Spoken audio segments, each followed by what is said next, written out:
नमस्कार मंडळी, तुमचं स्वागत आहे आपल्या आणखी एका आध्यात्मिक माहितीसह. कुरुक्षेत्राचे युद्ध संपले होते. हस्तिनापुरात विजयाचा जल्लोष नव्हता, कारण प्रत्येक घरात कोणाचा ना कोणाचा प्रियजन हरपला होता. धर्मराज युधिष्ठिर राजसिंहासनावर बसले होते, पण त्यांच्या मनात सतत अपराधीपणाची भावना होती. हा विजय माझ्यामुळे कित्येकांच्या अश्रूंवर उभा राहिला आहे, हा विचार त्यांना स्वस्थ बसू देत नव्हता. एके दिवशी पहाटे श्रीकृष्णांनी युधिष्ठिरांना गंगेच्या तीरावर बोलावले. सूर्य नुकताच उगवत होता. नदीचे पाणी शांत होते. श्रीकृष्ण म्हणाले, धर्मराज, या पाण्यात काय दिसते तुम्हाला? युधिष्ठिर म्हणाले, माझे प्रतिबिंब. कृष्णांनी एक छोटासा दगड पाण्यात टाकला. क्षणात तरंग उठले आणि प्रतिबिंब नाहीसे झाले. कृष्ण हसून म्हणाले, आता काय दिसते? युधिष्ठिर म्हणाले, काहीच नाही. कृष्ण म्हणाले, मनही असेच असते. अपराधीपणा, राग, दुःख आणि पश्चाताप यांचे दगड त्यात पडले की सत्याचे प्रतिबिंब दिसेनासे होते. युधिष्ठिरांच्या डोळ्यांत पाणी आले. ते म्हणाले, मग मी या दुःखातून बाहेर कसा पडू? श्रीकृष्णांनी शांत स्वरात उत्तर दिले, दगड परत काढण्याचा प्रयत्न करू नकोस. फक्त थोडा वेळ शांत बस.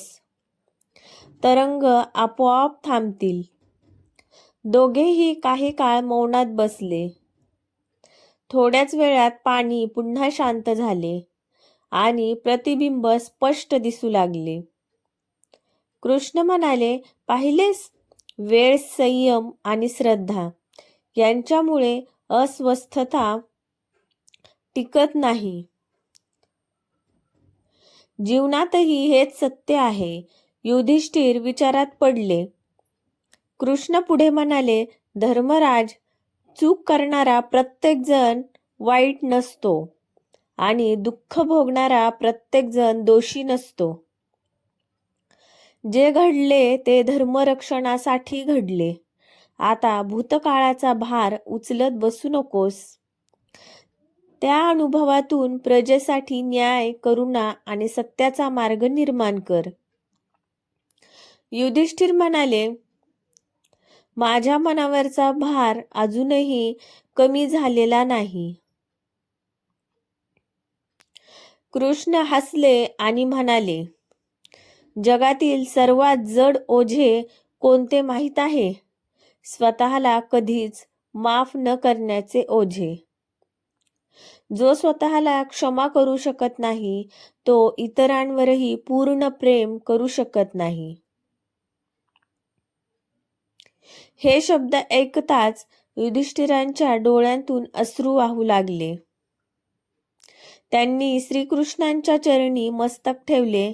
कृष्णांनी त्यांच्या डोक्यावर हात ठेवून सांगितले, धर्मराज, लक्षात ठेव, शांत मनातच परमेश्वराचा आवाज ऐकू येतो.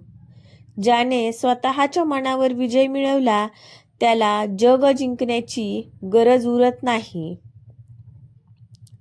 त्या दिवसापासून युधिष्ठिरांनी पश्चातापात जगणे सोडले. त्यांनी प्रत्येक निर्णय प्रजेच्या कल्याणासाठी घेतला.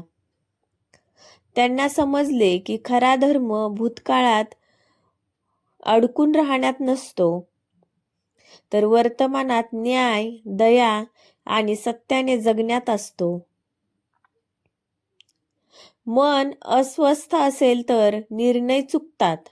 मन शांत असेल तर परमेश्वराचा मार्ग स्पष्ट दिसतो. पश्चातापापेक्षा प्रामाणिक सुधारणा अधिक श्रेष्ठ आहे आणि श्रद्धा, संयम व क्षमा यांमुळेच जीवनाला खरे समाधान मिळते. धन्यवाद.